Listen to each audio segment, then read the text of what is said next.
Hi, I'm Matt. And I'm Leah, and we're from the Grown Up Stuff podcast. And just in time for tax season, on this week's episode, we're chatting with CPA Lisa Green-Lewis about how small businesses can tackle their taxes using TurboTax Business. A Forbes study mentioned that a whopping 93% of small businesses overpay their taxes. And 17% of Gen Zers believed that you could write off any expense as a business expense. So Can't blame them. It's really important to do your taxes right. Listen to Grown Up Stuff on the iHeartRadio app, Apple Podcasts, or wherever you get your favorite podcasts. Grown Up Stuff. Millions of people have lost weight with personalized plans from Noom. Like Evan, who can't stand salads and still lost 50 pounds. Salads generally for most people are the easy button, right? For me, that wasn't an option. I never really was a salad guy. That's just not who I am. But Noom worked for me.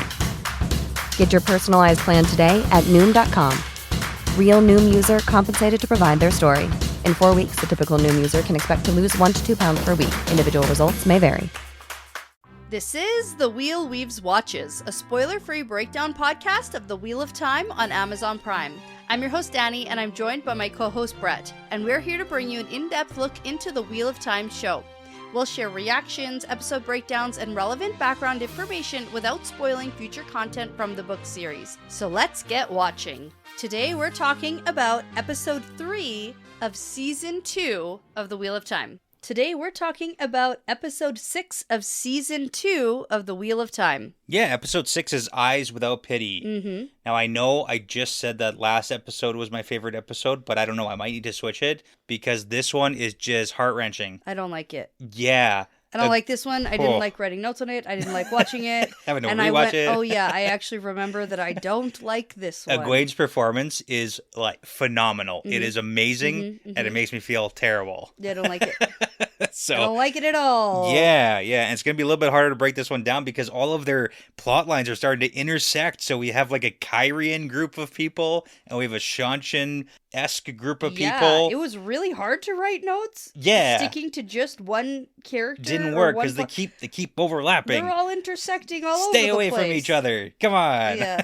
Keep your plot lines separate. It. Well, it was good because last episode we actually didn't even talk about how there was no Lan and no Matt. Yeah, like, okay. At all. And so here we're like, oh no, we didn't get too many characters last time. We got all the characters. We got every character. Got every single character. Little touch point. Including characters from season 1. She got everything. We got everything. It's good. Okay, so let's start, as is tradition, I guess, with the cold open. No, recap. Recap. Okay. Eventually I'll figure out what we're doing. Well, it depends. Okay. It depends what's in the recap. Right. I'm only mentioning recap from season 1. Okay. Because a lot of the recap was from, like, last episode. Yeah. Right? So, but the recap from season 1 is that we have Maigen. Right. The sitter for the Blue Aja, which is, like, basically leader of the Blues. Yeah, like one of the... There's 3 leaders. There's 3 sitters per Aja. Right. Okay. Yeah. And I think that last episode I might have called her Magden. Yeah. Because I wrote Magden several times, and then I went, wait a minute. Wait a second, it's Maigen. That's definitely not her name, but who cares? Because it's literally the same name. It's pretty close. So it's Maigen. Yes, yeah. And in the recap, we get the scene where her and Moraine are naked in the steam room. Right. And she's talking very seriously while naked and sweaty about It's a going steam room. west to track the ship's disappearances over on the west coast. And it's gonna come back around. Yeah, and I actually remember in season 1 when she was saying that, I was like, oh no, Shanshan, no, don't go west, Maigen, don't do it. She did it. We'll talk about that when we get there. Yeah, that was a good tidbit from season 1. Okay. But yeah, okay, cold open. Now we can talk about this cold open because the cliffhanger for last episode was that Egwene was taken as Damani. She was brought before, and that's how we open here.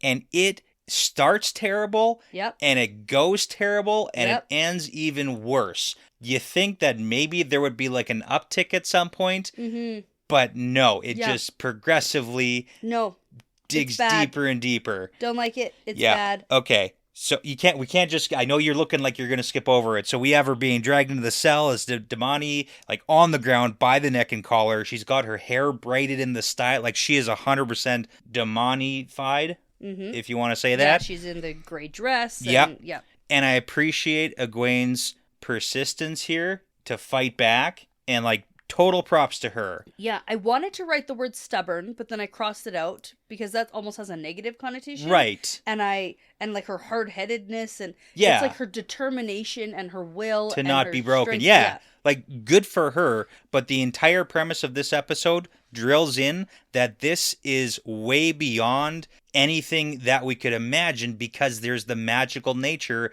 of your thoughts aren't even your own. Yeah. You aren't even allowed to think of fighting back, so you have to convince yourself truly that you are essentially broken as a person. Yeah. Like you're done. And It's that's terrible. what makes it worse. It makes it so much worse too. Anyway, so she tries hitting the Soul Dam.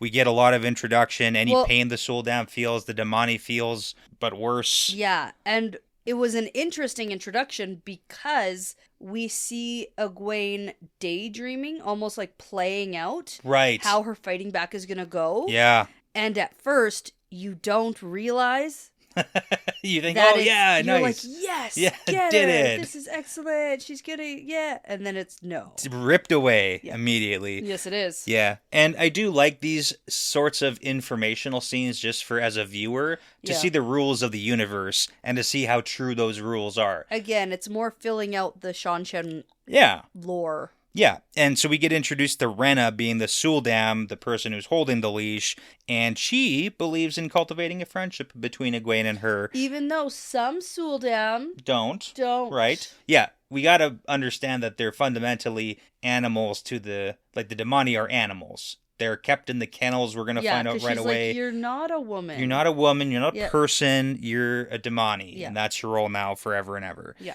So, and then when Egwene isn't listening, it's like, I'm going to have to hurt you. Look what you're making me do. So it's... Well, it's more like you're hurting yourself. Yeah. If you don't... And all Ren is doing is like breaking an animal. And it's so just ruthless. It's awful. It's bad. Yep. It's bad. But Ren is very nice, and she lets her keep her own name, like Egwene can keep her name. She doesn't have to get a new name right now, I guess. Yes. Because that's what you might do with an animal, is give them a name. A new one. Right? Yeah, because the one from the shelter... wasn't good enough. Wasn't good enough. Yeah. And she says, oh, your name, it's almost nice. It's almost pretty, she says. Yeah. Just brutal.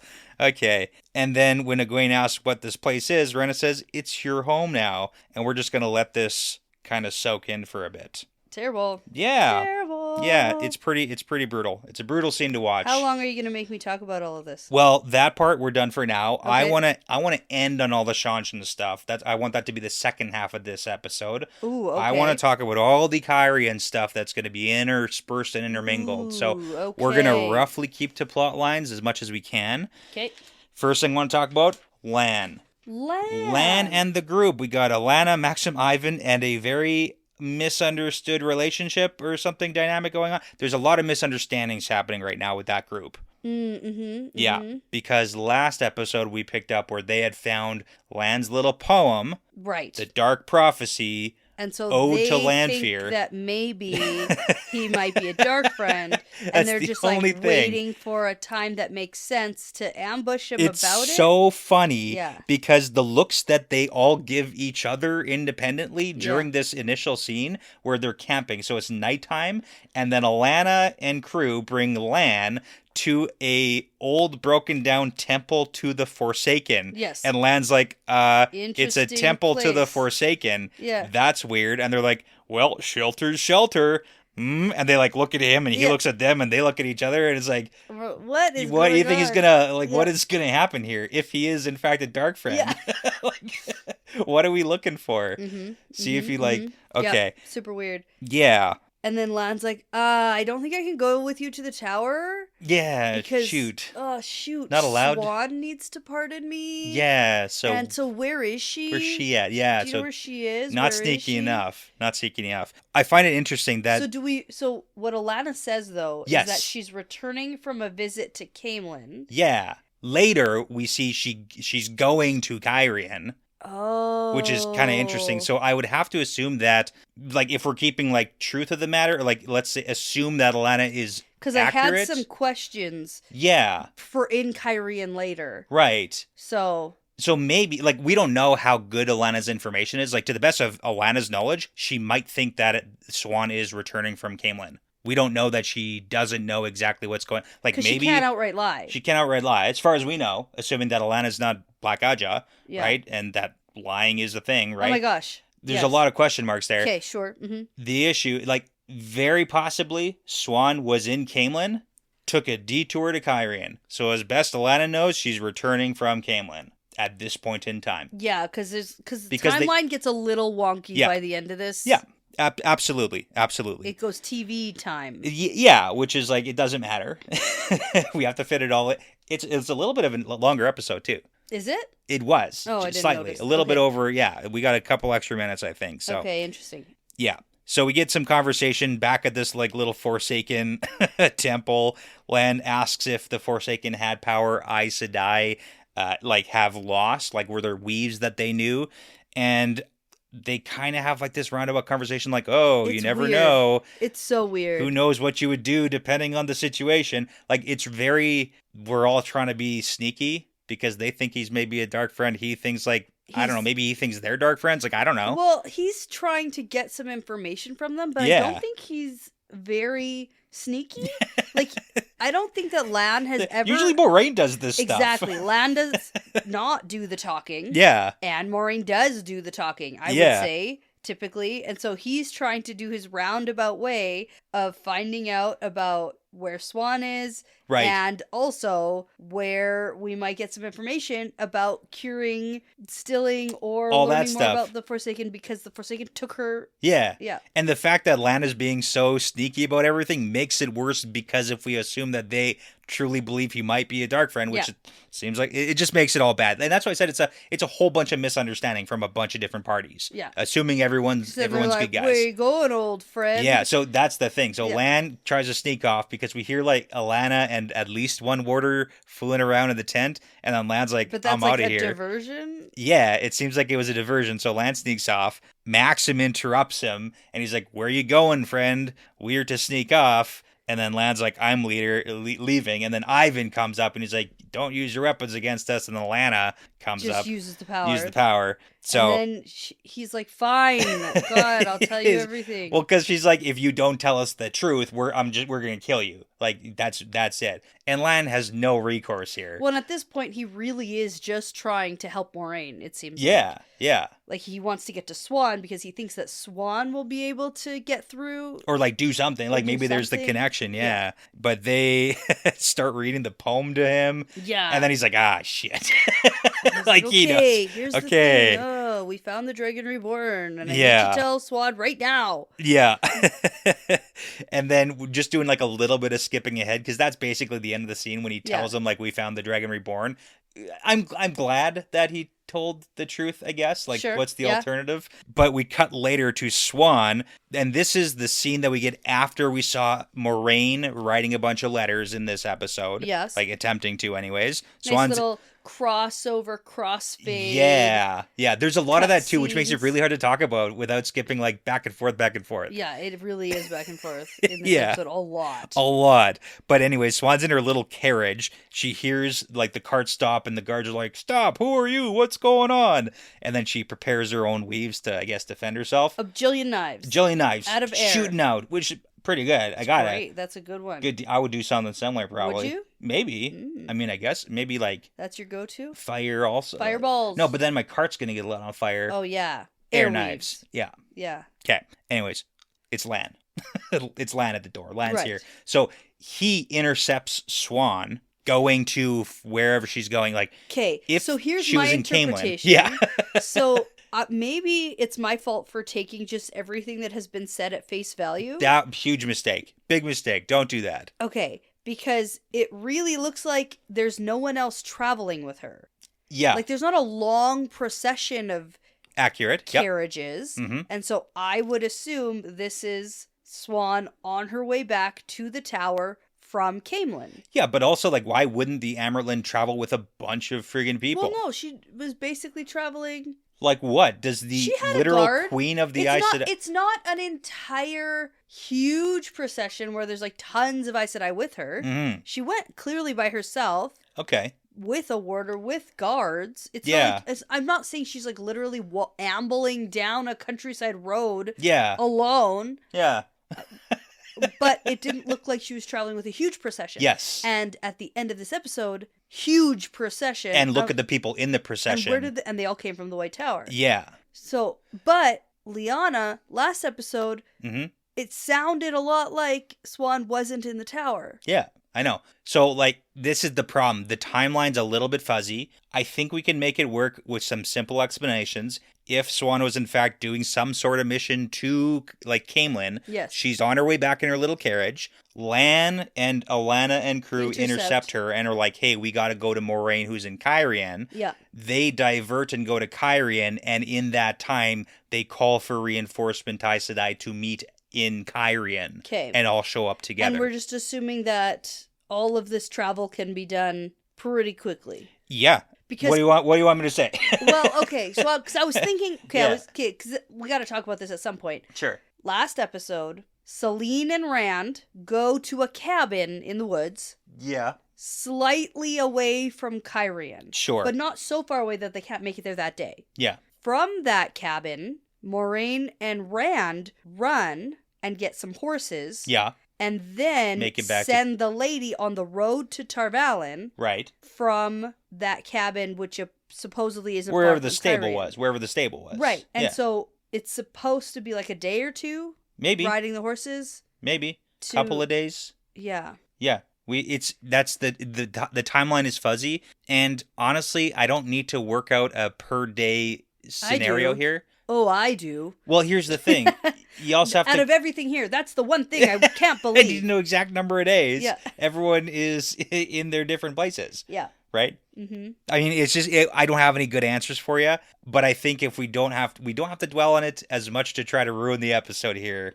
Sure. I would prefer that characters get to where they need to be so we can have good interactions versus I really know. focus on the carriage ride there. My brain really does need timeline I know. to make sense. I know. Or else it pulls me out of it. Sure. Because then I go, hold on, wait a minute, what? Yeah, How? things Right? happen relatively quickly. We can get places on horses relatively quickly. It's fine. And how does Alana know exactly where Swan is on some random road? Well, it wouldn't be a random road. Like there's a road that goes from Caemlyn to Tarvalin, so she's probably on that road somewhere. You could probably figure it out based on when she was supposedly leaving, or just head in the other direction and then intercept that way. If she's heading north and we're heading south, we're gonna smack into each other at some point. I guess it could have been a couple days. It like the way it looked like it was the same night. Yeah, I think that's the problem. Like it didn't.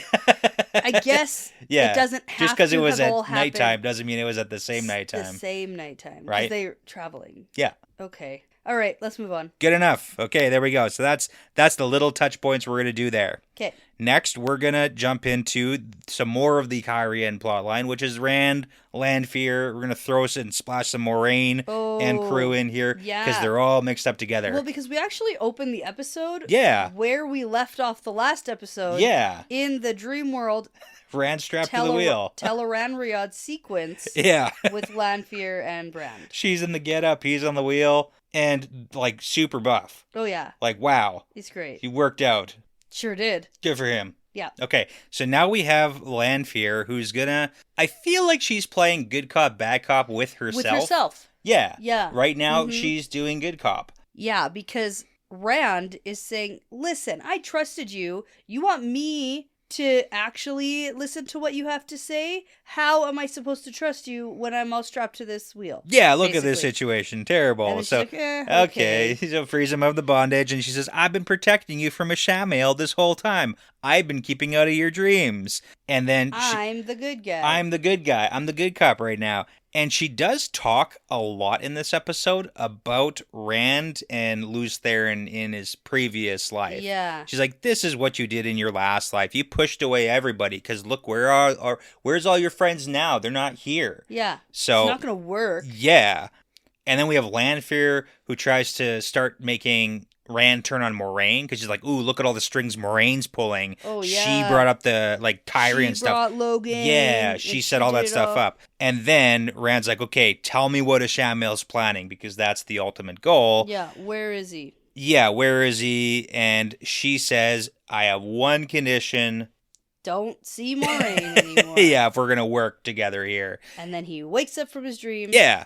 And he's like, yo, Moiraine, that I'm one out. condition, can't see you anymore because he'll kill you. And or me or everybody. I don't know. Uh-huh. So, yeah. So that's the condition. He has to go away. And then he asks Moiraine about Logain and the whole, like, thing that Lanfear just pinned on her. Yeah, which I thought he already knew. It feels like it should have been a little bit obvious, but she doesn't say that she didn't do it. She's like, yeah, I set all that stuff up. He's not in the tower. He can train you. Like, this is good. You're welcome. Yeah. Hello, this was necessary. And then he's like, so that's what Lanfear said. And then she's like, don't trust what Lanfear says. Like, come on. Yeah. But yeah, so it goes bad and then he leaves.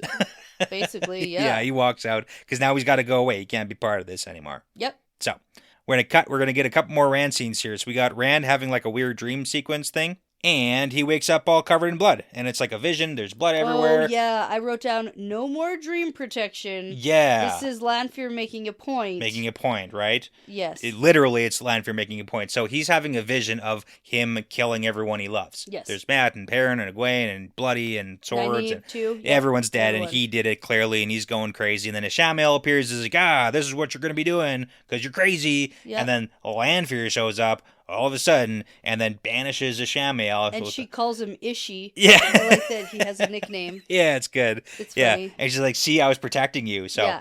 And then we get a whole bunch more Teleranriod explanation. Yeah. Like the world of dreams and you what can happen and what can't happen. Yeah. You can travel. You can see anybody you want. In And then their dreams or something like that, it seems like. Yeah. Because I guess, yeah. when we pop over to Egwene, Mm-hmm. she sort of wakes up. It's like she's in her own dream. Yeah. It's like she's in her own dream. Yeah. Because then later she wakes up and she thinks Rand should still be there. Yeah, exactly. But it was like clearly her dream. So Yeah. there's some weird funkiness we're going to have to like keep in mind with any dream world stuff. That Lanfear is a master of Teleranriod. That's what we heard. Yeah, she's real good. Yeah. So Lanfear gets all sweet and is like, hey, I'm going to give you a reason to trust me. Who do you want to go see? They go see Egwene. They get that little dream sequence here. And before they can like actually interact with each other, Lanfear cuts it off, shuts that down real hard. Well, you can see her jaw tick, like she's getting a little jelly. A little bit, maybe. Yeah. Lanfear, jealous, really? What? I don't know. Her? I don't know. Never. It seems crazy. And then Rand's confused because he's like, I thought she was at the White Tower. And then Lanfear says, no, Ishamael has her, right? So. And she's doing bad. Yeah. And then Rand begs and screams and is like, okay. And then he promises he'll do anything if Lanfear helps him. So probably should make promises like that. I don't know. Yeah. Don't say anything. I'll do some things. Yeah. But yeah. Okay. And then the next thing we see with Lanfear is actually her having this meeting with Liandrin. Yeah. Surprise attack meeting. Yeah. Yeah, this is kind of an interesting one here because we know Liandrin's got her very old son. That's like a whole premise of her backstory. And we Lanfear. get even more sad backstory. More sad. Yeah, making so much. Me even more sad for Liandrin. So sad. Yeah. Yeah. But okay, so we have Lanfear coming in behind. Liandrin senses somebody, turns around, blasts fire, but Lanfear like catches it and like puts it out. Yeah. It's like, yo, don't do that again. Which is fair because now Liandrin's aware that she's Lanfear. Yeah. Why did they both have to be L names too? I know. Like, just to make this harder for us. Mm-hmm, yeah. Okay. Anyways, Lanfear basically calls Liandrin out for having this like one weakness, which is her son. And like, yeah, I guess so. And she goes on a bit of a monologue about men hurting and betraying us, and we still love them. How do we feel about that? It's a little bit interesting because I felt like Liandrin did a lot of this manipulation tactic to win over Nynaeve. Right. By saying, look at these things we have in common. Mm-hmm. And so, like, obviously trying to recruit her to the dark side or something like that. Yeah. And now we have Lanfear showing up, almost spinning the same tactic, saying, look at these things we have in common. Why are you serving Ishamael? You should serve me. Yeah, but then at the same time saying your son being alive is the only thing that's holding you back from really achieving your goals with the dark side. So let me help you out. Let me help you out. I'm going to do what nobody else can do for you. And then she literally kills her son. Yeah. It's pretty brutal. Like, this entire episode is just bad things happening to good and bad people. Yes. Like, we don't have to like Leandrin, but I don't have to like the fact that Lanfear kills her elderly son. Right. Right? And but I can it also feels like, are we putting him out of his misery? like a little bit, maybe. I don't know. How old is this guy? And her, like, she's suffering, watching him suffering. Yeah. So that's hard. Yeah, so it does seem like Lanfear maybe gets a new recruit here in Leandrin. Oh, yeah. Well, I don't think that there's much of a choice. Well, my question is going to be, okay, so yeah, Leandrin doesn't have a lot of choices because in like who she can serve. If Forsaken comes and shows like, up and says, you serve me, well, I guess I'm serving you. Yes. But is this something that Leandrin may hold against Lanfear going forward? Lanfear legit just killed her son. Yeah. Yeah, she serves the dark, and yeah, we're all on the dark side, but is Leandrin at some point going to try and get some sort of revenge against Lanfear if the opportunity presents itself? That's my question. Maybe, yes or no. But I think that she's also super pissed at Ishamael right now for making her go take strong Aes Sedai recruits over to the Shanshan. Yeah. Yeah, like, I mean, she was really mad about that. Yeah, it's a big question of like motivations and what are you willing to do to who and whomst and against who. Yeah, it's just. And in what world is Leandrin ever gonna be able to? Have any sort of revenge against Lanfear? Well, I mean, yes, that's also a good point, but that's why I said if the opportunity presents itself, because I don't know if it ever would, but if it did, would she? Would she be like, hey, that's for killing my son? And you know what I mean? Yeah. So maybe. I feel like Leandrin's the kind of person she'd like throw a rock at her head. She takes things personally, and I don't feel like she forgets things. Like she's gonna hold a grudge against you forever. Potentially, but it's also a Forsaken. Yeah. Right. Yeah. No, so I get that. Can you hold grudges against? Can you Forsaken? hold? Yes. Would you ever act on them? Maybe. Who's to big say? question mark. Okay. All right. So let's kind of cut through a couple more scenes here because we got to go back and forth. Okay, with some Moraine stuff. The next thing that happens, Moraine is writing letters. Well, I'm going to say attempting. she is attempting a few she doesn't know shots how to of word this. it. It's yes. Seeming like she hasn't written to Swan in a while since Faldara. Yeah, like because since she lost the Village Channel. Trying to write a message saying, yeah, I've been stilled. Like, I can't channel anymore. This is problematic. Yeah. Okay. And she gets interrupted. Okay. By Barthanes. I like Barthanes. I like him. I don't. He's just like a soft little... Which is like, it always makes me go, what? Wait, you're marrying the queen? A grown man? Like, I want to see this queen. I want to see the queen who's marrying like this dude. Something's off. Who's going to be the king. No. But if I ever were to open a sandwich shop. Yeah. In Kyrian. You know who he reminds me of? Can I tell you my sandwich shop name, though? Oh, sure. First? Yeah, do that. Okay. Barthanes' Sandwiches. Okay. It's more of a food truck. Like, yeah, that's what it is. Okay. Because that's what it would be. Yeah, okay. It's like a sandwich shop. Yeah, truck. Sandwich food truck. Yeah, basically. Yeah. Like it's on a beach or something. What kind of sandwiches are they? Oh, all kinds. Okay. Lots of butter, though. Fair. From Magic House. Okay. All right. Good stuff. Okay. So anyway, who does he remind you of? From Game of Thrones, Tommen, just like soft little king boy who's very sweet and naive almost. And naive and a little bit. Yeah, so anyways, Moraine basically blows him off and he's like, I'm not hungry, I don't want your stupid sandwich. Get hell out of here, I'm busy. Take your sandwiches too. Yeah. I should pick it up and throw it at the wall. She's not very nice, and then he leaves sort of like looking hurt. But then Anvir's outside the room and he's like, you were right, it was worth a try though. Yeah. It almost got her with the sandwiches because like back in the old days, you used to like my sandwiches. Yeah, sandwiches. It's sandwiches, yeah.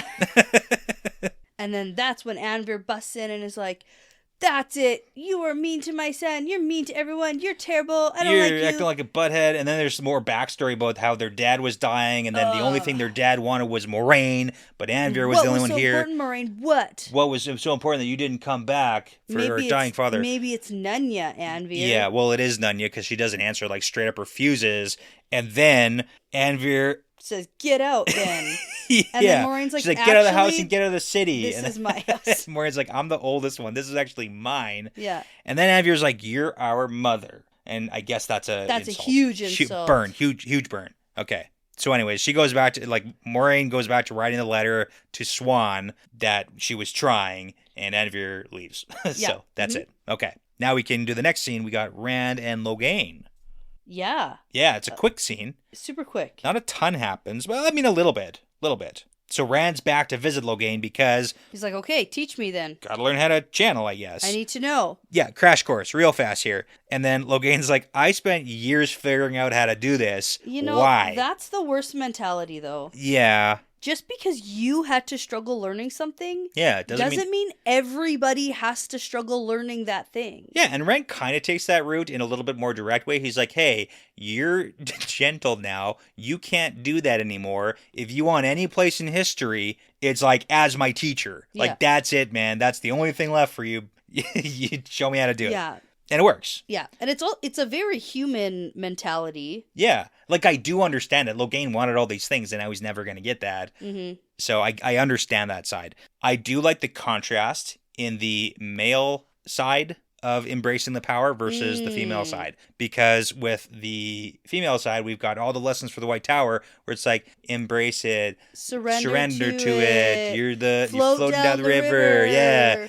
And then Logain's like, if you want something, you gotta grab it. You don't surrender to it. You gotta just yank it. Take control. Take the power. Yeah. Yeah. So it's a very stark contrast there. Yeah, and then Rand glows brighter than the sun.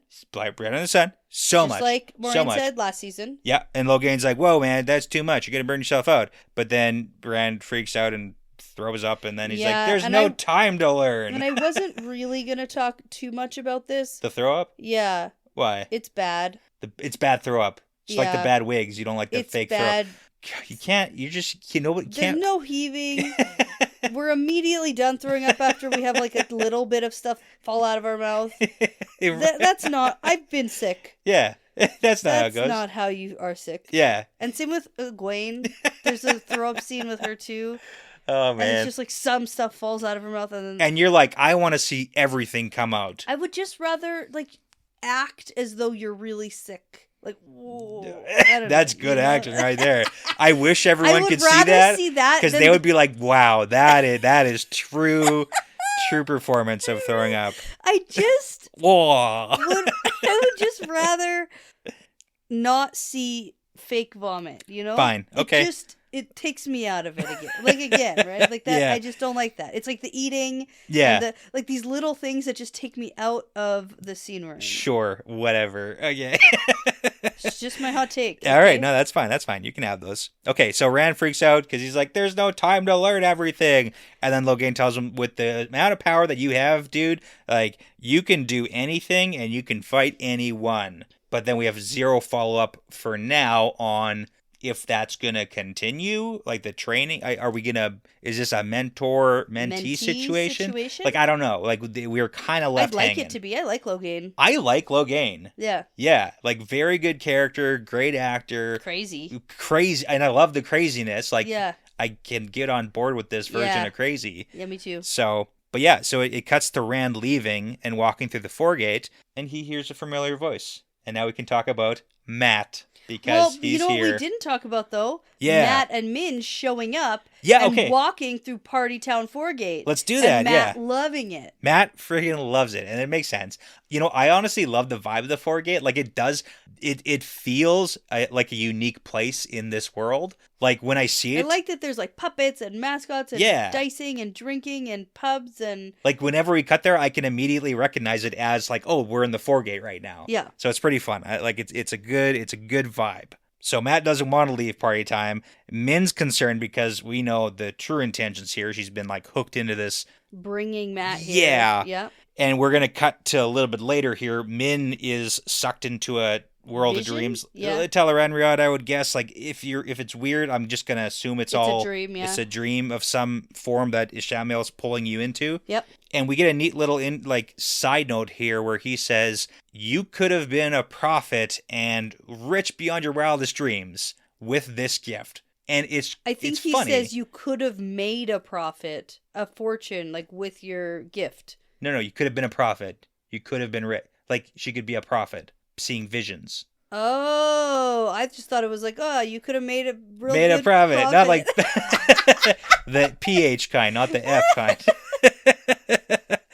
Unless I totally misread it, but like, I think I'm right. I don't know. Well, he also says you could have been rich. He does. He says both. So maybe we're both It's a right. profit. Okay. You could make a profit being a prophet. There you go. There's a lesson there. Yeah, except I don't know if prophets are in it for the money. And if you are, you're not supposed to say that. Yes, I think. exactly. That's the, okay, exactly. Yes. Yeah, you keep that buried deep. Uh-huh. Okay, so anyways, she says, hey, I did my part now. I want my gift gone. And he's like, no, change of plans, because that's how it goes, I guess, when you're dealing with the devil. Now we need to go to Fulm. Well, yeah, so, sort of. Ishamael says the Dragon Reborn is here, and if you want your gift gone, make sure Matt leaves with Rand. And then Min figures out that he, like Ishamael, must have seen her vision of Matt killing Rand. So he doesn't necessarily confirm that, but that's what she pieces together, because why else would he really want Matt to leave with Rand? Because they gotta get together if Matt's gonna kill him. So that is true. You have to be close together. In the same place. Exactly. Yeah. So then we have the Rand running into Matt in Which the I foregate. love. It's such a nice scene. Like, It's they so are good. so sweet. It's so good, especially too, because I did have a thought while I was watching this that I'm pretty sure this is the first scene with these two actors. Yes. Because this is new Matt. I think we were looking for that, because then Rand's like, Matt? Right. And it was like a whole thing. I wanted him to say Yeah. something like, I You barely look- recognized you. You look different. Yeah. I thought that would have been so funny. Yeah. But I get why they didn't. Yeah. I would have liked that. Yeah. You know? Right? Yeah. I mean, like, there's so many shows where you have to change I know, actors. Like, but it happens. The way that they like embrace each other, like it's like they really did know each other. Like it's really sweet. It's a very good. sweet scene. So they're gonna basically go catch Where up. is Yeah. everybody? Yeah, so yeah, it's kind of sad. Except why does he ask where Egwene is when he knows where Egwene is? Okay. That's a fair. He saw her in Matt the tower. Says, yeah. Is Perrin here with you? And then Rand sort of stumbles. Yeah. And is not sure how to answer that question, because there's a lot that happened in the whole Eye of the World Faldara thing that Matt doesn't know anything about, apparently. Right. And although Perrin was writing letters to Egwene and Nynaeve at the tower, which Leandrin was reading to Matt. Yeah. So Matt does know. He should know some, but maybe he's also doing a little digging of trying to figure out what Rand knows, because it is a total coincidence that he runs into Rand here. That feels too calculated for Matt. Yeah, a little bit, yeah. I think that it's I'm going to have to think about that again. I think that for the writing purposes, it's natural for when two friends come back together after you've not seen. How is everybody? Where is everyone? Yeah. But if we actually think about it, Matt saw Egwene at the tower. Yeah. And knows where she is and what she's up to. Yeah, and like potentially not too long ago. Yeah, exactly. Right. And then also got letters about where Perrin is. Yeah. We have to be a little bit wary about what we would think Leandra might have like we saw one interaction with that letter exchange. Yeah. So, I don't know. I'm gonna think on that a little bit more. It's just an interesting point where I was like, why did he ask that? He knows where she is. Yeah, fair point. But anyway, okay. Cute scene regardless. Yeah. Liked it. Yeah. So then we're going to have a little catch up, because we got to talk about stuff going on here. And it cuts to Rand basically saying like, hey, I got to go to Fulm. And then Matt saying, okay, well, I'm going to come with you, but I got to do a little breaking up with somebody first. Yeah, which I think is a little on the nose, like a little funny, a little facetious, because he's not actually with Min. No, but he's also not going to like bail on. But that's the thing. He's leaving. The way he says it, he's like, "I gotta go break a woman's heart." Well, like, of course, because that's the Matt character, right? Yes, that's who he is. Yeah, and right away, Matt is just so good, such a good friend. Yeah, and he's like, "Of course, I'm coming with you." You know what I love? Because he's like, "Who else is going to keep you from becoming an arrogant prick?" And then right before he leaves, he whispers, "He's like, Dragon Reborn." Yeah. it's kind of funny because, like, that's what you would do if your friend was like, "Oh yeah, I'm the dragon." You're like, "Okay, sure you are, bud." Yeah. So I don't know. A little too late, I think. yeah. I think Rand's already a little bit What? arrogant and- All right. Okay. Well, he's on his way, I think, Ryan's on his way to becoming arrogant. So Okay. maybe Matt actually will help him. That line here just did nothing good for his confidence. I think did such wonders for his Too confidence. good if you're becoming arrogant, Yes, right? that's Okay. what I mean. All right. Okay. So we have Matt going to confront Min to say, Yes. "I'm leaving," but in Yeah. like a happy way. Like, guess who I ran into? And she knows. My buddy! She my knows. bro! My dude! Keeping in mind, she is currently wasted. She is drinking. Day drinking. Day drinking hard by herself. Yeah, and then that's when Matt is like, hey, I found my buddy. And she says, well, you can't leave with him. And then he sort of pauses and goes, I never told you I was leaving. Yeah, well, here's the thing, Matt. Yeah. She can see the future. You can't go with Rand. And then Yeah, this part actually he breaks goes, me a how little do bit you too. know Rand? Yeah. Yeah, it's a whole back and forth, and she tells him straight up, like, you're going to kill Rand. I saw it with the dagger with the ruby on the hilt. Like, that's the one. In Falm, that's where he wants you to go, right? And then it all comes out because Matt's like, well, how do you know Rand? Like, she's speaking with familiarity here. Yeah.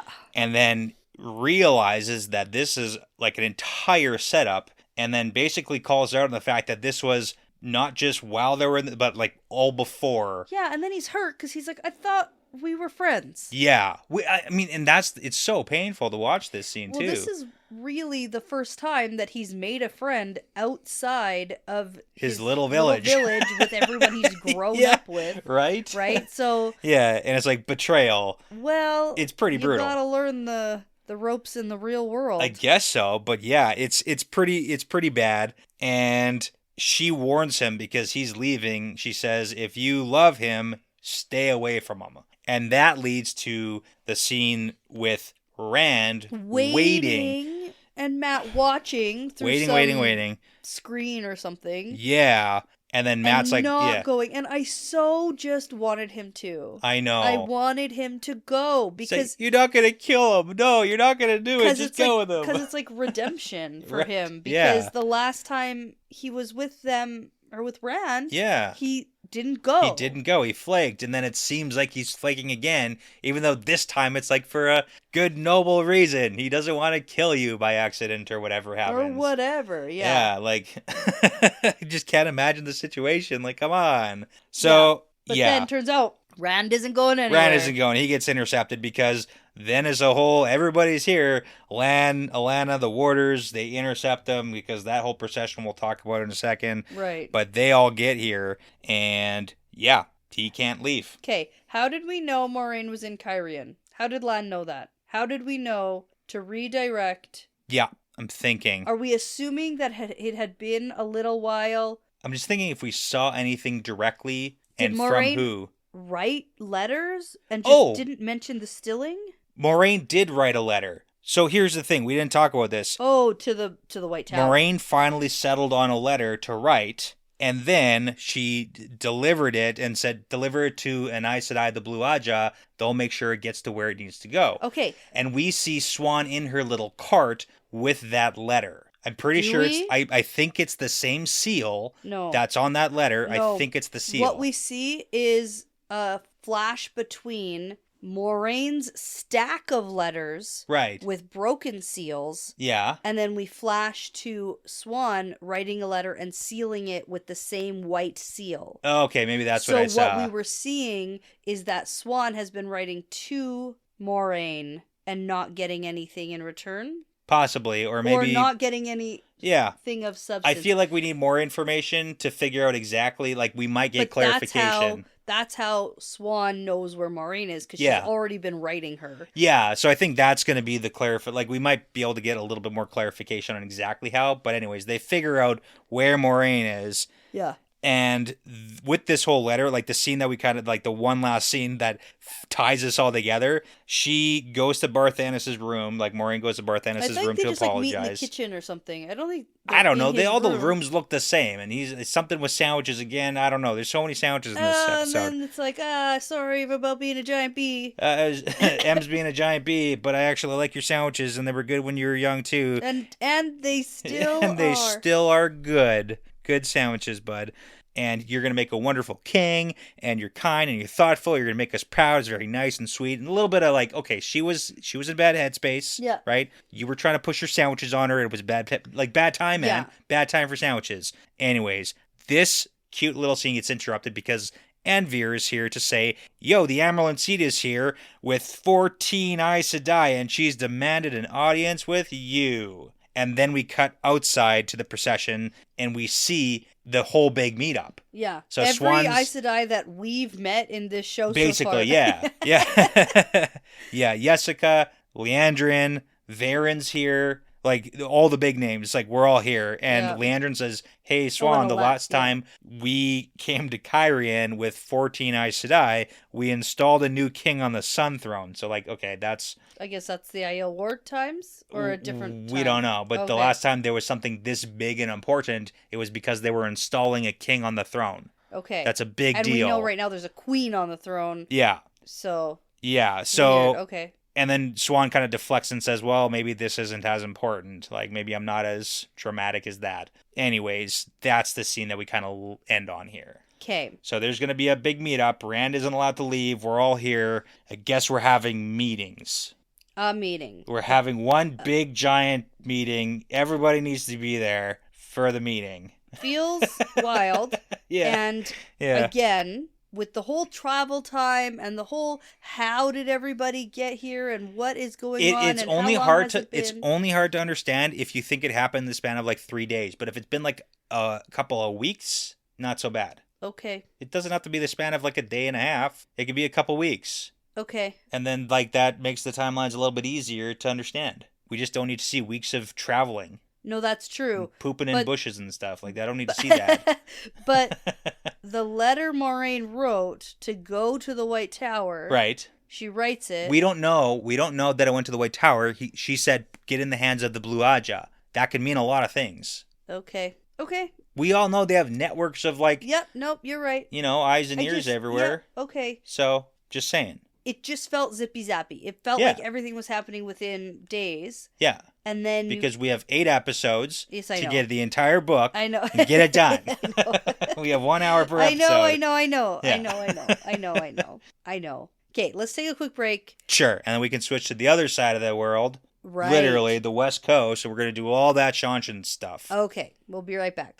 Hi, I'm Matt. And I'm Leah, and we're from the Grown Up Stuff podcast. And just in time for tax season, on this week's episode, we're chatting with CPA Lisa Green-Lewis about how small businesses can tackle their taxes using TurboTax Business. A Forbes study mentioned that a whopping 93% of small businesses overpay their taxes. And 17% of Gen Zers believed that you could write off any expense as a business expense. So can't blame them. It's really important to do your taxes right. Listen to Grown Up Stuff on the iHeartRadio app, Apple Podcasts, or wherever you get your favorite podcasts. Grown Up Stuff. How to have fun anytime, anywhere. Step 1. Go to ChumbaCasino.com. ChumbaCasino.com. Got it. Step 2. Collect your welcome bonus. Come to Papa welcome bonus. Step 3. Play hundreds of casino-style games for free. That's a lot of games. All for free? Step 4. Unleash your excitement. Chumba Casino has been delivering thrills for over a decade. So claim your free welcome bonus now and live the Chumba life. Visit ChumbaCasino.com. No purchase necessary. VGW Group. Void where prohibited by law. 21 plus. Terms and conditions apply. Recently, a new client called me and started by saying, Mr. Morgan, I really need your help, but I'm just a nobody. Those words stunned me, and I immediately called him back, and we're now helping him and his family after a terrible accident. I'm John Morgan of Morgan & Morgan. Everybody who comes to our firm at their time of need is a somebody. I grew up poor, but my grandmother was like a queen to us. At Morgan & Morgan, our goal is to level the playing field for you and your family at your time of need. The insurance company has unlimited money and resources. You need a firm who can fight them, toe-to-toe. For right at 30 years, we have fought them in courtrooms throughout America. Our results speak for themselves. And always remember this, everybody is a somebody, and nobody is a nobody. Visit forthepeople.com to learn about our firm, Morgan & Morgan, for the people. Injured? Visit forthepeople.com for an office near you.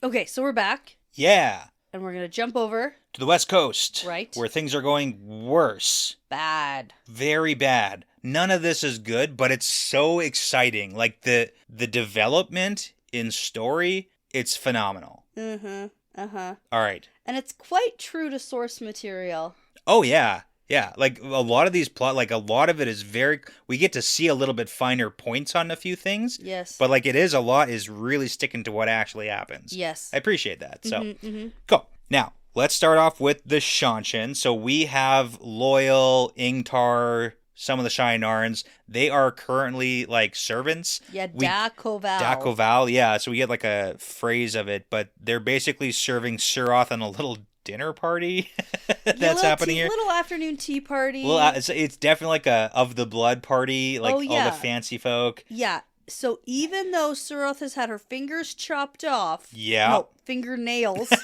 Yeah. She didn't get her fingers chopped off. No. Her fingernails chopped off. She still is within higher ranks. She's just not as high in the court. Yeah. Yeah. So she's still ranking, but here's an interesting thing. She does a little bragging, and she says, if we're counting our worth in Damani, my wealth is higher than Turak's. Ooh. So just like a little shot that she's putting out there, like I'm actually better than Turak. Just want to throw that out there right now. Shouldn't be saying that kind of stuff. She flaps her gums. Is that's a saying for a saying? It is. I don't know why I used it just now. Flapping your gums. I would say lips are flapping. Yeah. Well, not gums. I know, but that's the saying. Gums don't flap. Pretty sure it's a saying. Okay. I said it, so it's a saying. Sure. Okay. All right. Anyway, also she's like, and an Ogier servant. Look how good I am. Wow. Sing for us. Sing. Tree singing. And Loyal's like, that's not really a thing that and they're like, no, you're going to do it. And that's also not really how this works. But we get a little performance. Yeah. And I have to commend the actors in this scene because at first they're like making fun of him. Right. And Suroth really wants this to be like, ha, ha, ha. Yeah. Look at you. And like kind of bullying him a little bit. Right. And he starts doing this almost like throat singing. Yeah. Real deep tone. Yeah. And at first they're like, what is that? What's even going on? But then they're all mesmerized. Yeah, like captivated by the sound of like, wow, the little it's tree amazing. starts growing. It's wonderful. But then Suroth realizes and is like, ha ha ha ha. And then starts clapping and like shuts that down real fast. We don't actually want him to do something cool, so that's fine. So then we get a little cutscene here because Ingtar and Loyal leave to go do their servant stuff, but they have a little conversation. And we find out that Turak, so High Lord Turak, main guy in charge here, has a little room of curiosities, and the Horn of Valir is there. And it's not even guarded. Barely, because the Shanshan are so honor-bound by their weird system that they don't think anyone would possibly steal anything ever. Yeah. Which, I mean, seeing anything about their society, like, I get it. I get why you wouldn't want to step out of line, because it seems bad. Yeah. So fear-based. Yeah, very much so. So that's not guarded. So, like, I guess that's a good thing. We might be able to get the Horn of Valir. However, they've also learned that Egwene is in a place on the outskirts of the palace where the Damani are kept. It is very highly protected, and they call it the Kennels. So it's just like, this is the lead-in before we get all the Egwene stuff that really just, like, punches us in the gut that Egwene's scenes here are gonna be worse than what we saw in the cold open, which was already so bad. It was bad. Yeah. And it's interesting too because Loyal is saying like, okay, well, Egwene is super tough, she's super strong, she'll fight through this. Yeah. But Loyal really didn't even spend that much time with Egwene, and so like traveling through the ways. Yeah. Right. Basically. Yeah, I mean, what little he does know of her, like if anyone can do it, And I mean, for all we know, he's saying that just to give himself and Ingtar like a little bit of hope. And also he's completely right. So even if we've met Egwene for one day, we know. You're like, oh yeah, okay. Yeah, exactly. Yeah, I get that. Oh yeah, she's tough. Yeah. Okay, so let's jump into the Egwene line. Okay. All right, so we got the initial sequence with her, and we're going to come with Rhenna coming back into the cell to continue the training. So this is where we get that first initial cutscene, the flash where Egwene picks up the water jug and like beats her to death with it. Okay. And we're cheering. But then turns out that was just her thinking about what to do. Oh, that wasn't the cold open. That wasn't in the cold open. Oh no, the cold open is just she like throws her in the cell. Yeah. Hangs up the collar. Yeah. And then Egwene throws fists, but then gets like rebuffed. Yes. Magically. Yeah. But yeah, so this is where Rhenna actually comes in, and Egwene does go for the jug, and we're thinking it's going to go well. But again, she can't, and she's hurt badly. All right, and then Rhenna picks up the bracer, and we get some more explanation here. Damani can't touch anything that you believe to be a weapon while you're wearing the Adam, and you're going to wear this for the rest of your life. So basically, you have to, in your own brain, convince yourself that this will not be a weapon that you're going to use against her. And I think that's the psychological side of things that really is so, it just gives Damani no chance to fight back. Yeah. You have to convince yourself internally that you are not going to do anything. Yes. And it's sad to watch. Mm-hmm. Yes, so all basically, that's true. Egwene's entire task for this whole episode is to pour a glass of water for Rhenna, and obviously she can't for pretty much the entire episode because she is being the stubborn person, being the hard-headed person, determined, like all those words we willful we tried to use.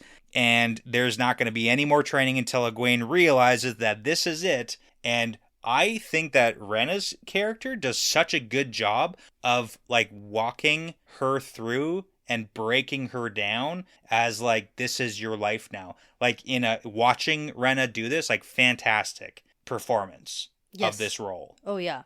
So we get a couple scenes in between, like, because it is a little bit repetitive in a sense of like we see the progression of Egwene breaking. Well, and we see the progression of her injuries. Yeah. Getting worse and worse. Like she is putting up a fight. Her bloodshot eyes and her cuts on her face and how weak she is. I'm glad we didn't see her like break quickly. I'm glad we get to see the repetition of it. Yeah. Because we see how like hopeless it is. I'm glad it's not over episodes and episodes and episodes. That's fair. Like, I'm glad we got to see some sort of conclusion. Yeah. Like, we didn't need to drag that breaking of her out and more than one. And I wouldn't say that she's completely broken. Sure, okay. I would say that she conceded to the fact that she wasn't going to be able to hurt Rhenna with the pitcher. That's fair.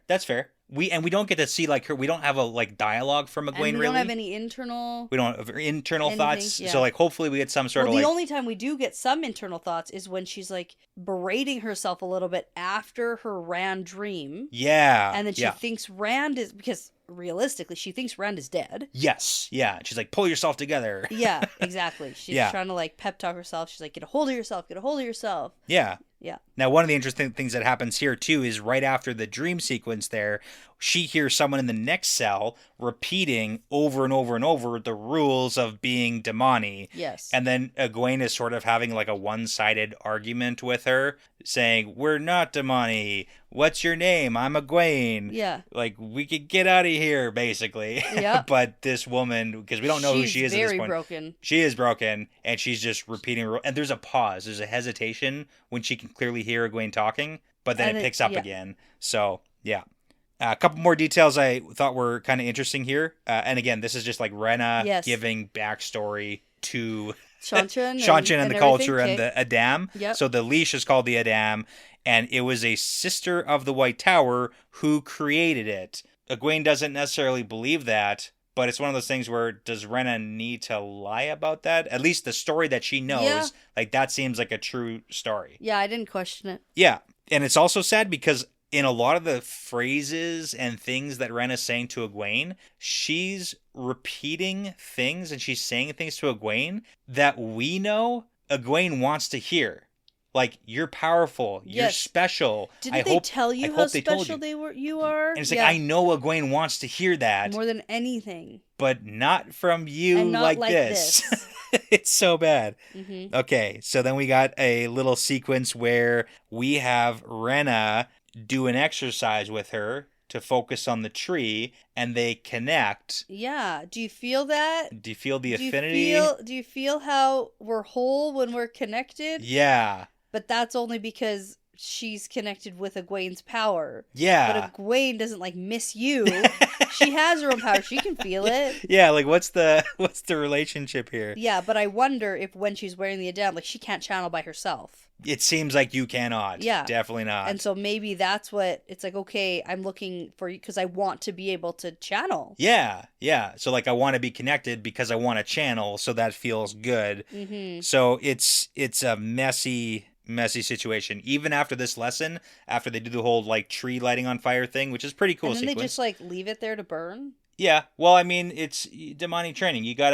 It's the whole thing. We know that Egwene is super powerful. Rena tells us that the most powerful ones are like the hardest to break. Yeah. So it's like a challenge almost too to break Egwene. So I feel like they have free reign to do what they gotta do. Well, then that's when, okay. Yeah. We're connected. We're channeling. You set the tree on We fire. did it. Hooray. And all I can think of is, oh no, someone better go put that tree out because there's a lot of flammable wood around here. Nah, no. There's a lot of stone. A lot of these buildings are stone. Uh-huh. Yeah, right? Nothing's made of wood? No, it's all stone. Uh-huh. No more trees. It's on the beach. That's true. Right? Okay. I don't know. Whatever. I was just like, that's weird. But yeah, we should be concerned. We should, like, it's like a blaze. Someone should be concerned. Like, no one's looking at this. Am I the only one looking at this? Nah, it's typical. We're outside the kennels. Like, maybe, right? like, these things are normal. Maybe. I don't know. But what we do know is that now Rena is all super proud of Egwene. Oh, you did so good. And is sure that now they have a nice little bond. Pour me a glass of water. Mm-mm. Can't do it. Mm-mm. And then she's so angry. And then starts beating her. Yeah. So that went just, bad. Like, physically. Yeah, physically, like kicking and stomping on her. Yep. So, yeah, I mean, Rena must be really frustrated. Usually, she would usually be down by now. Like, should be good, right? Jeez. So bad. I know. Okay, so last little cutscene here with Egwene. She's in the cell. She's doing bad. We get a lot of time passing, like pacing back and forth. She can't even drink water because she can't touch the water jug. And in the final sequence of this episode with Egwene, it's overlaid with the Rima fight scene that we'll talk about in a moment. And finally, Egwene has just refused to give in, and Rena grabs her by the throat, shoves her up against the wall, puts her on the hook, and like is choking her basically to death, and goes on a monologue about how this is your life now. There's nothing but the pitcher and the water. Like, you are never getting free. It is only this forever. And finally, this is what is the, like... breaking point? Maybe the breaking... Like, I don't... Now that you say it, I don't want to say she's broken, moment, but... No, I'd say that for this moment, for this particular... She wins this round. This battle. Yeah. Yeah. So Rena wins this round, this battle. Yes. And Egwene is able to pour the water, and Rena dumps it out and says, "Good girl," and then leaves. And it's just... Yeah, you won this round, Rena. Yeah. I like that. I like that better because like when she drinks some water and there's a little screaming. There's a little less physical torture happening. Yeah. On the daily. Sure. Then we can, gain back our resolve. Prepare for round 2. Exactly. Yeah, this was round 1. It's okay to lose a couple rounds. That's fine. Yeah. I like that better. It's sad though because it cuts over to the next cell. Megan. And she says, "Don't cry, child. You lasted longer than I did, and I was a sitter of the Blue Aja." And it's like, oh, Megan. It's rough. It's rough because we saw her. Like, we had a bit of a relationship with her. Yep. Okay. Yeah. Now, the other thing that's happening over here down the street. Foam. Yep. Is we have Nynaeve and Elaine, who are hanging out with Rima of the Yellow Aja and her warder. Not technically kidnapped anymore. Not technically kidnapped, but not free to leave. Not quite. Yeah. But we're kind of in this together. Because they're like, listen, we're not leaving until we get Egwene. Yeah. And my favorite is the contrast between Nynaeve, emotional and passionate, between Elaine, who is regal and political and... like cool and collected and is like, yes. No, don't. We're not going out into the street to go and fight everyone right now. That doesn't make any sense. Oh, yeah, well, that. But then also when she's talking to Ryma and is like, I'm sorry, listen, we're not going back to the tower. Mm-hmm. That's not happening right now. Yeah. So during this scene, we do get a couple of things. They end up spilling the beans about Leandrin being the reason why they're here. Because Ryma, fair question, why are 2 young girls out of the tower? Yes. Like, clearly you're from there, but like, why are you here? That's definitely not allowed. Mm-hmm.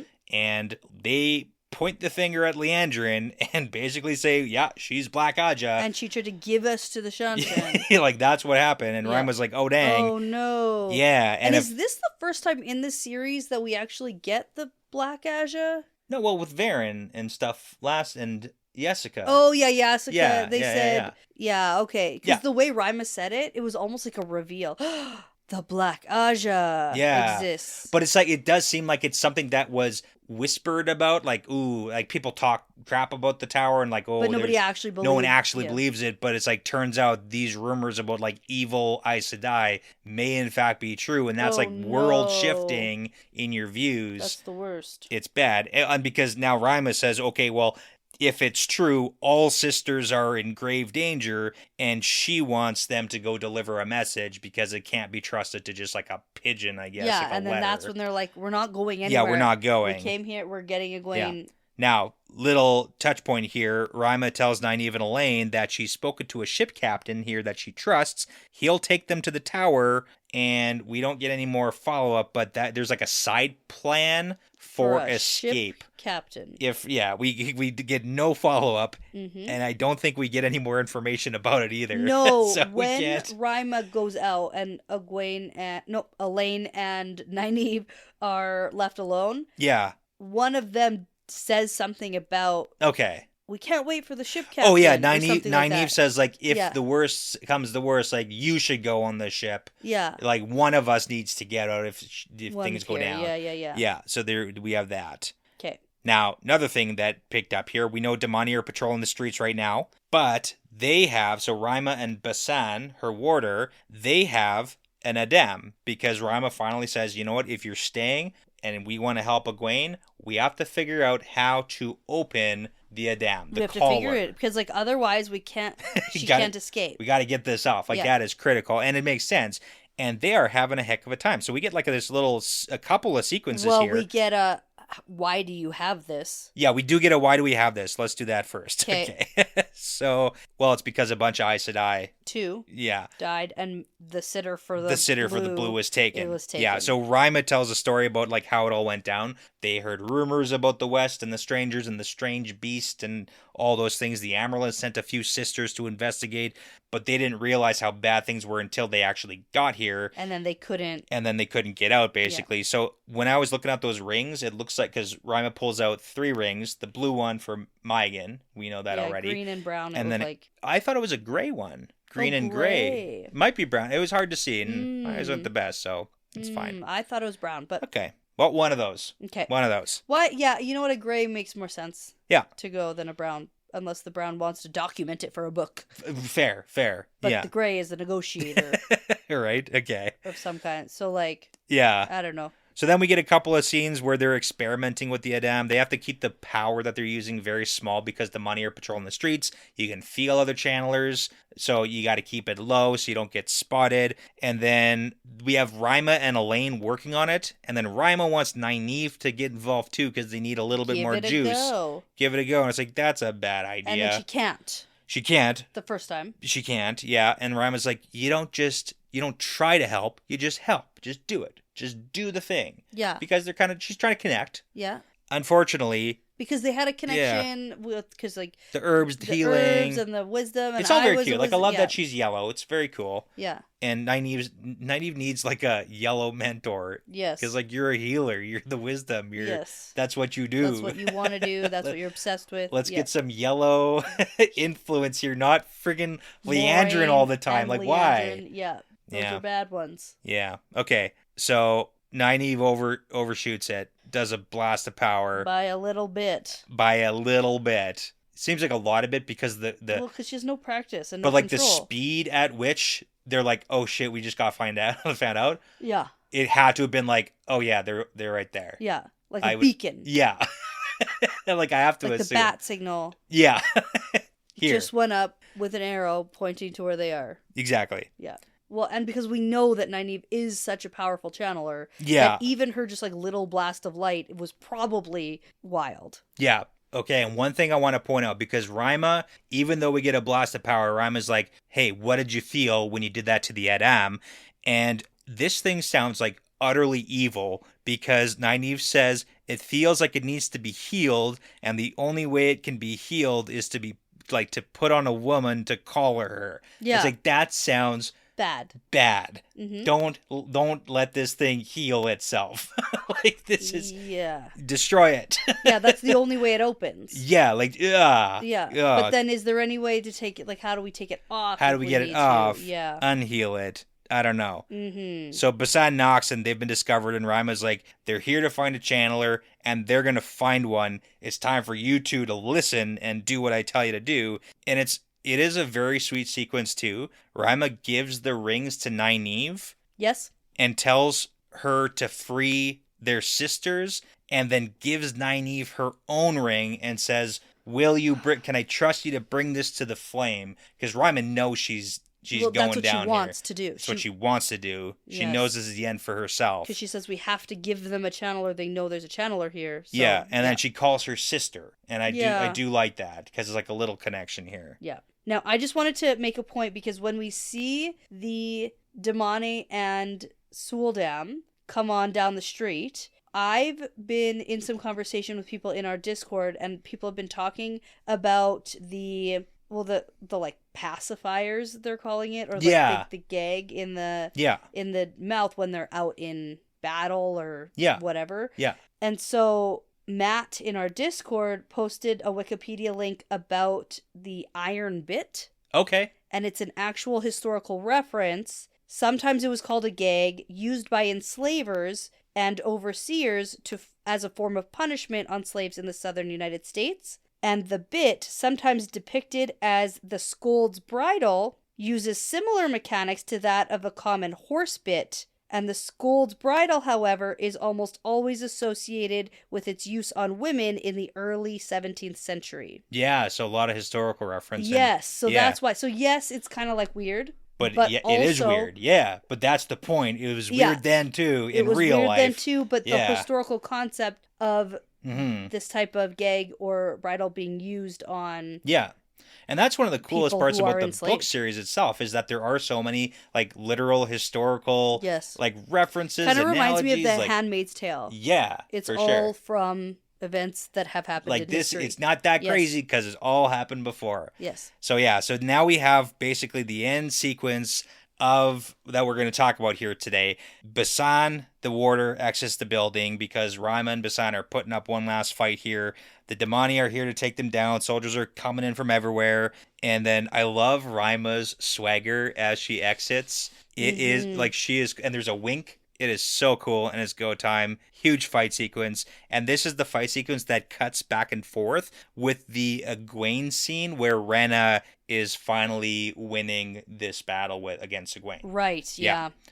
Yeah, so with this scene, we've got Nynaeve and Elaine watching from the window, and Nynaeve wants to go help, but Elaine's like, no, that's not going to help. We're just going to die too. Yeah, that's not... captured too. Yeah, and we've got Rima, which is kind of interesting. So she's specifically targeting the Suldam in her weaves and killing. Mm-hmm. So we know that the Damani are going to basically die too because of that, but we don't know how much Rima knows about the connection, but she's specifically targeting and crunching, like body crunching, the Suldam. Well, it's interesting too, because we know that Rima is a yellow Aja, so she knows a lot about weaves that go into the body and potentially heal the body. And which way legs are not supposed to bend, and which ways they do. Bones. Yes. Only a yellow could know this. I folded her in half. Probably has her masters in it, you know?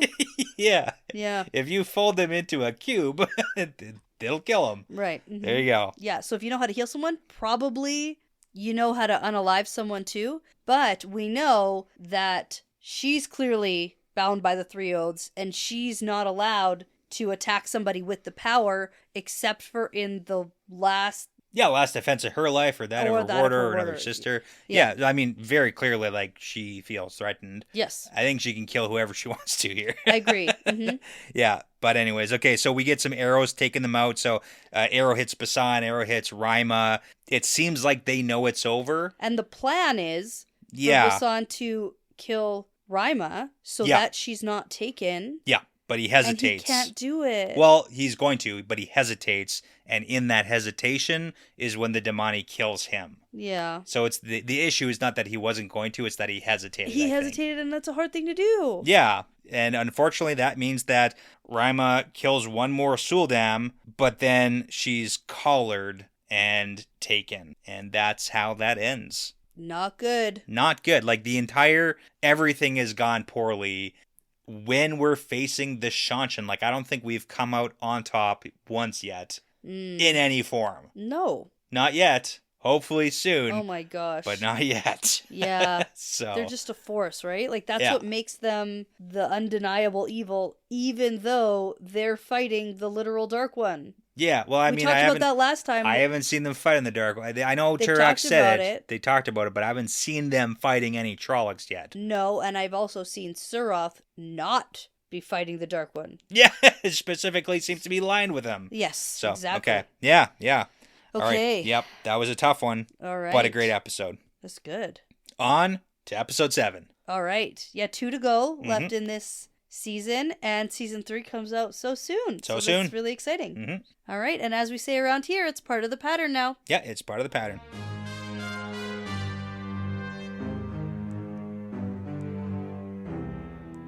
Hey, thanks so much for sticking around. That's the end of another fun episode. The Wheel Weaves is hosted and edited by Dani and Brett and produced by Dani and Brett with Passion Socks, Cody Feltz, Benjamin, Jamie Young, Megan, Jared Berg, Ricky Morissette, Adam, Mozyme, Michelle Forbes, MKM, Antoine Benoit, Lawrence Bradley, Colby T, Gabby Young, Rycat, Zane Sayaka, Matrix, Matt Truss, The Albatross, Bratimus Prime, Sarah Creech, Sims, and Saverio Bartolini. With music by Audionautics. Now, everyone, please be sure to go check out our Patreon page if you are interested in supporting us and the podcast. We'd love to send you some Patreon-exclusive merchandise as a thank you, plus you'll gain access to our episodes earlier than everyone else.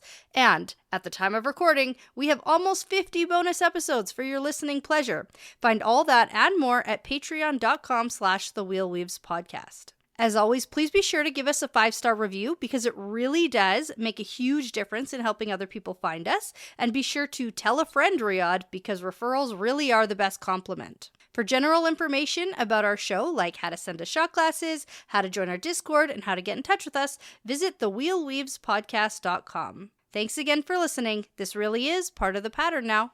Hey, it's Ryan Seacrest. Life comes at you fast, which is why it's important to find some time to relax. A little you time. Enter Chumba Casino. With no download required, you can jump on anytime, anywhere for the chance to redeem some serious prizes. So treat yourself with Chumba Casino and play over 100 online casino-style games, all for free. Go to ChumbaCasino.com to collect your free welcome bonus. Sponsored by Chumba Casino. No purchase necessary. VGW Group. Void where prohibited by law. 21 plus. Terms and conditions apply.